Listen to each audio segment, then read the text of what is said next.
Thank you for stopping by weareiowa.com. I'm Chris Kubal. We are about ready to end our mild stretch. A huge plunge is on the way. It begins before daybreak on Friday. Temperatures into the 60s until a cold front passes in the span of 1 to 2 hours. We're looking at a 10 to 15 degree temperature drop. Take a look at the trend and then we steady out, if not fall a little bit through the day on Friday and continue that plunge into the overnight, Friday night into early Saturday morning. This is just the beginning of the colder air. It will continue to cool off into the weekend, and rain prospects will soon turn to rain and snow prospects. Let's check out Futurecast. We have some lingering showers along this front as it does move through, but minimal amounts expected from anything left over. A stout breeze will accompany this front through, gusts to 30 miles per hour as you see here, 25 to 30 as we go through the day on Friday. Clouds holding especially early, and they may try to linger into the afternoon a little bit. We should, however, clear out into Friday night. And again, temperatures will drop down and target the freezing point. By Saturday, our next little ripple of energy is arriving from the west. Snowflakes in northwestern Iowa, and I actually do think there will be some accumulation from about Sioux City to Algona and points northwards. But this band continues to slowly move southward with time, and rain turns to snow over central Iowa Saturday night going into Sunday.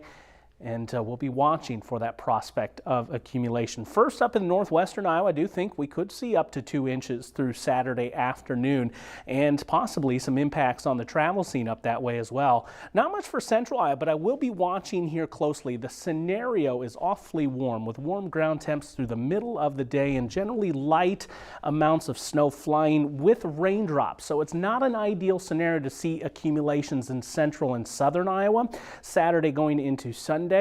However, if it does happen, we may see a brief dusting on some grassy or elevated surfaces. So the accumulations do look better in the northwestern part of the state, but we'll watch to see if we can get that first dusting into central Iowa. I would not expect any impacts on the roads based on what I'm looking at so far down around the metro and into southern Iowa.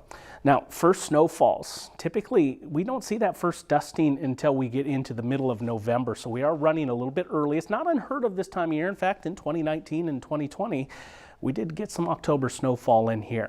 So it's certainly not out of the realm of possibility to get it done. However, we're going to be talking a lot about the colds and wind coming with this one too. Through the weekend, those wind chills and temperatures tumbling. I think we get in some of our coldest Sunday night going into Monday, and then Tuesday morning too. Those wind chills down to the teens at times here. In fact, coldest for Tuesday morning as we target 10 for that feels like temperature. We're in for a blustery set of days. 50 degrees for our overnight low tonight, and for tomorrow, well, the high is going to be 50 right at daybreak, and then we'll end up in the low 40s by the end of the day. Still an isolated shower early, but should get some peaks of sun in as we get closer to sunset. Breezy and windy conditions expected through the weekend.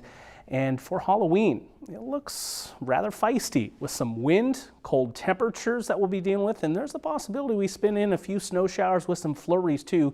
Wind and snow together is never a good sign, but thankfully this looks to be in minor amounts. Temperatures do try to bounce back, moving towards next weekend.